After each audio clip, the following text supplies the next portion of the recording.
nuestra primera entrevista de la noche. Vamos a hablar de algo que aconteció hace muy poco en estas semanas, que fue la marcha universitaria, sí. El reclamo por el presupuesto a las universidades. Y para eso está con nosotros Javier Ganem. Él es contador público nacional, profesor de la Facultad de Ciencias Económicas de la Universidad Nacional de Rosario. Hola Javier, buenas noches. ¿Nos estás escuchando? Sí, ¿qué tal? Buenas noches. ¿Cómo le va? Un gusto. Hola Javier. Bien, bien. Sí, perdón, te corté. No, ¿qué tal? Los saludo a todos. ¿Qué tal? Muy buenas noches. Buenas noches, fría acá en San Genaro, me imagino que en Rosario también, así que estamos también, más o menos en la misma fría, con el clima. Así es. ¿Estuviste en la marcha universitaria última? Sí, el martes pasado, el 12 de mayo, se hizo una marcha, la cuarta marcha federal en todas las ciudades del país que tienen asiento a universidades nacionales. Se hizo una marcha del conjunto de la comunidad universitaria, acompañada por un gran número de personas, por la sociedad en general, reclamando el cumplimiento de la ley de financiamiento universitario. Claro, una ley que ya fue aprobada. Claro, un reclamo que se viene sosteniendo desde que la ley fue aprobada en agosto del año pasado y no viene siendo cumplida por el Poder Ejecutivo. ¿Qué es lo que no está haciendo aún el Poder Ejecutivo? ¿Reglamentando la ley para poder darle acción y curso de acción a eso? Claro, la ley de financiamiento universitario, como les decía, fue aprobada por el Congreso. El Poder Ejecutivo en primera instancia vetó la ley y el Congreso la ratificó con una mayoría que se exige para ese caso, que es el de más de 2/3 de cada una de las cámaras. Y a partir de ese momento el Poder Ejecutivo, si bien la promulgó, porque es una obligación promulgarla, no la cumple por argumentando que el Congreso debería manifestar cuáles son las fuentes de financiamiento, cosa que no es correcta porque de hecho en la ley se especifica cuáles son las fuentes de financiamiento. ¿Cuáles serían? No lo está cumpliendo y hay un proceso judicial que está en marcha porque el conjunto de las universidades nacionales presentó ante la justicia una medida cautelar para que cumpla, por supuesto para que cumpla la ley y en particular los artículos referidos a la actualización salarial y la actualización de becas. ¿Cuáles son las fuentes de ingresos? El judicial se ha tenido 2 fallos favorables y el gobierno, sigue apelándolo y sigue sin cumplir con la ley. Quiero saber, ¿cuáles son los lugares donde sale el financiamiento de ese presupuesto? Que vos me decís que la ley ya lo establece. ¿Qué establece la ley con respecto a ese presupuesto? ¿De dónde sale?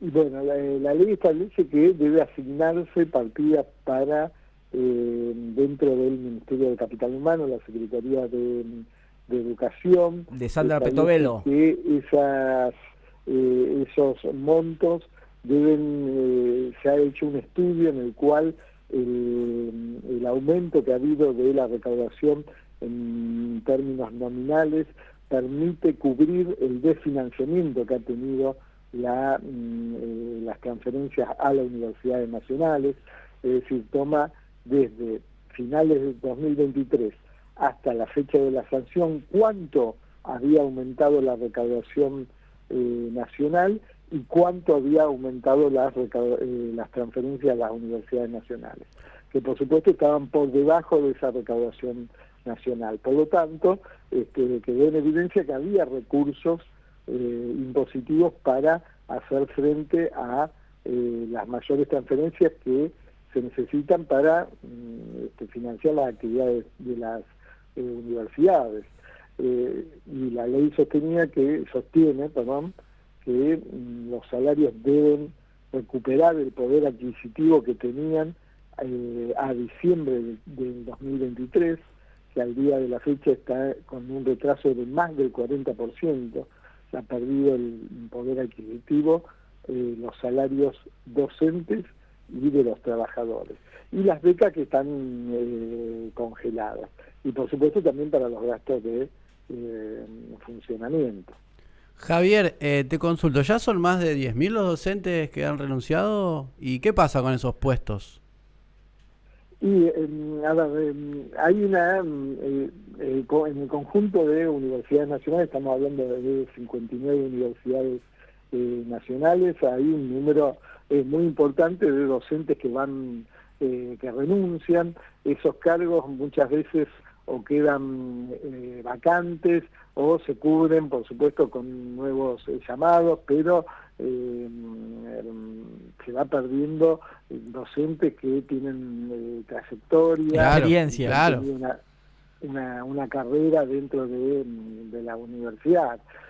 Por otro lado, también lo que se está notando en las facultades es también la merma de los jóvenes graduados interesados en iniciar una carrera de docencia universitaria. ¿Por qué? Porque son los que reciben el sueldo más bajo, porque es el sueldo inicial, sin antigüedad, que un profesor en esa categoría que recién se inicia cobra, de dedicación simple, cobra menos de 150.000 pesos. Es decir, para cualquier graduado universitario no resulta para nada atractivo. No compra 5 kilos de carne con eso. Lo gasta en el día. Claro, entonces por más vocación docente que pueda llegar a tener, no se vuelca a la actividad por una imposibilidad económica.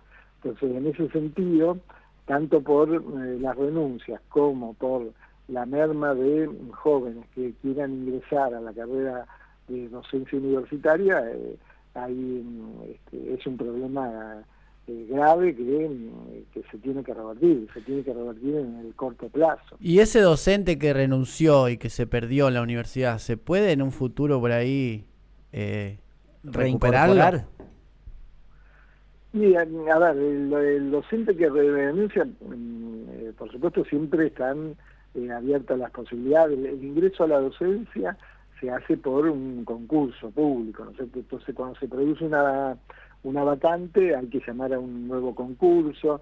Si no se cubre por concurso, se puede designar interinamente. Entonces, hay distintos mecanismos.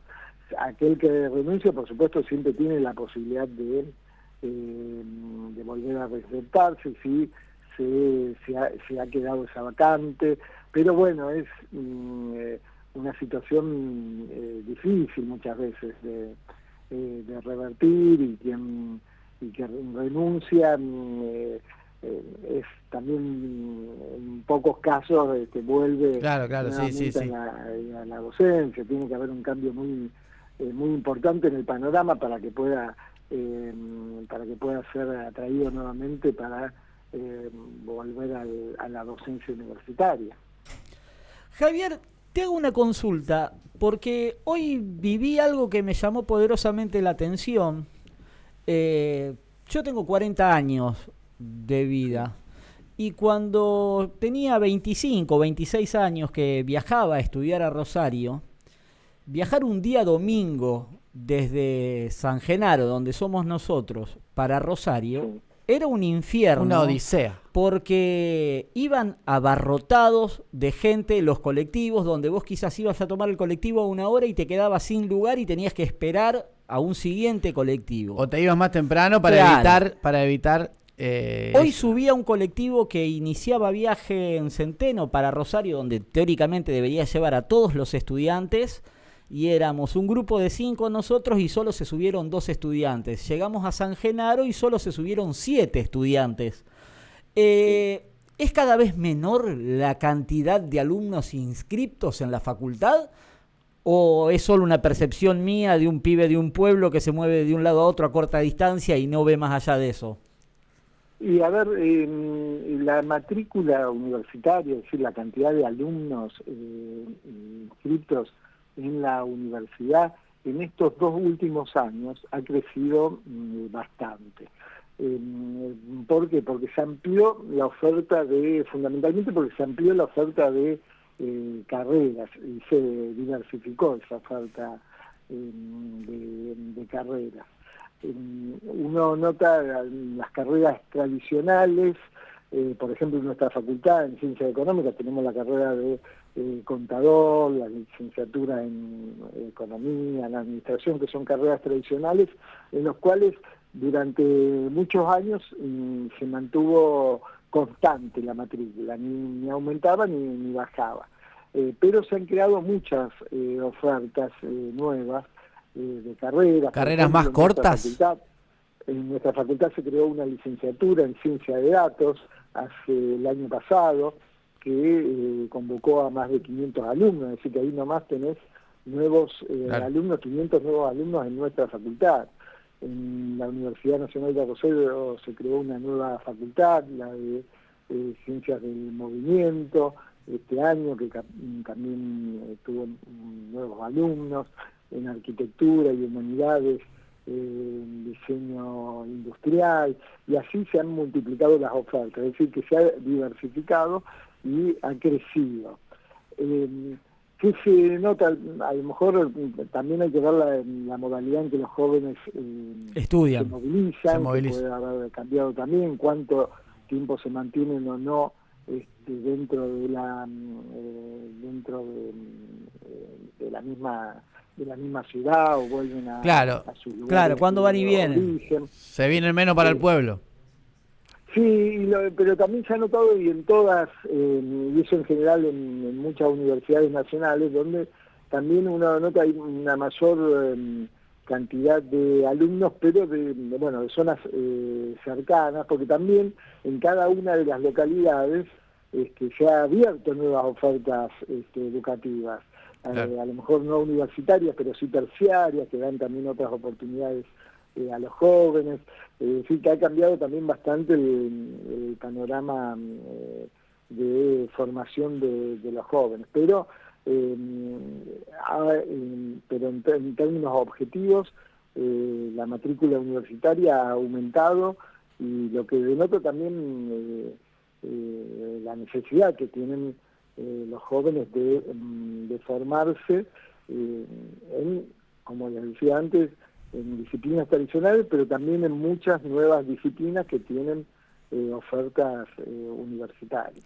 Javier, para ir cerrando, ¿cuáles son los próximos pasos a seguir que tienen como organización el movimiento tanto estudiantil como docente y no docente con respecto a este reclamo sobre el presupuesto universitario?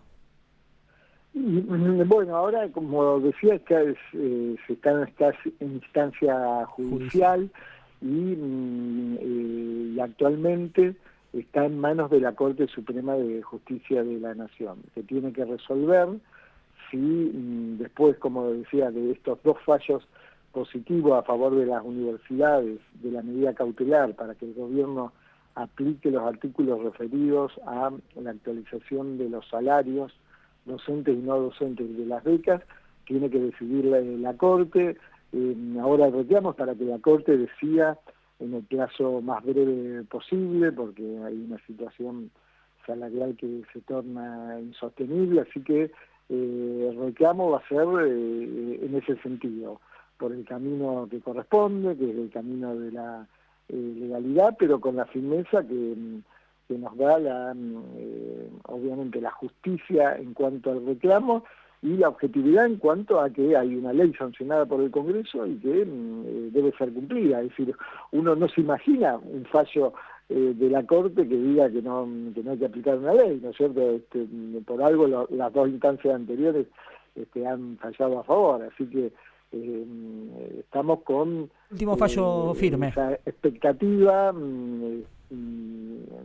por supuesto, una expectativa positiva, pero también en un marco no deseado, es decir, estamos en una situación que el gobierno ha llevado a las universidades a una situación inédita en años y que no deseado por el conjunto de las universidades.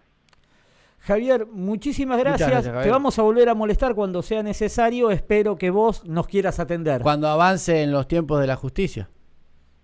Sí, por supuesto. Les agradezco mucho el llamado y por supuesto la difusión para que se pueda también informar en general a la sociedad que nos ha acompañado muchísimo en el reclamo, porque como ustedes habrán visto en las marchas, no solo han sido los universitarios que han marchado, sino el conjunto de la sociedad, y bueno, y a disposición para charlar de este tema o cualquier otro tema referido a la universidad.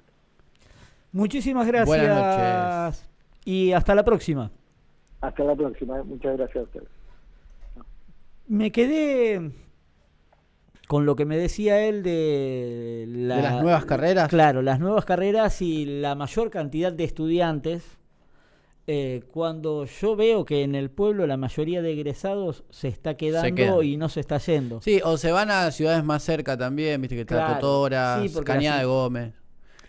Que hay... Claro, y también con el cambio de la tecnología también aparecieron nuevas carreras. Y nuevos la distancia, trabajos. Claro, y en la época, antes, por ahí en la época nuestra, era presencial o rendir libre. Era presencial o rendir libre. Y no había otra salida. No había otra tía. Eso es verdad.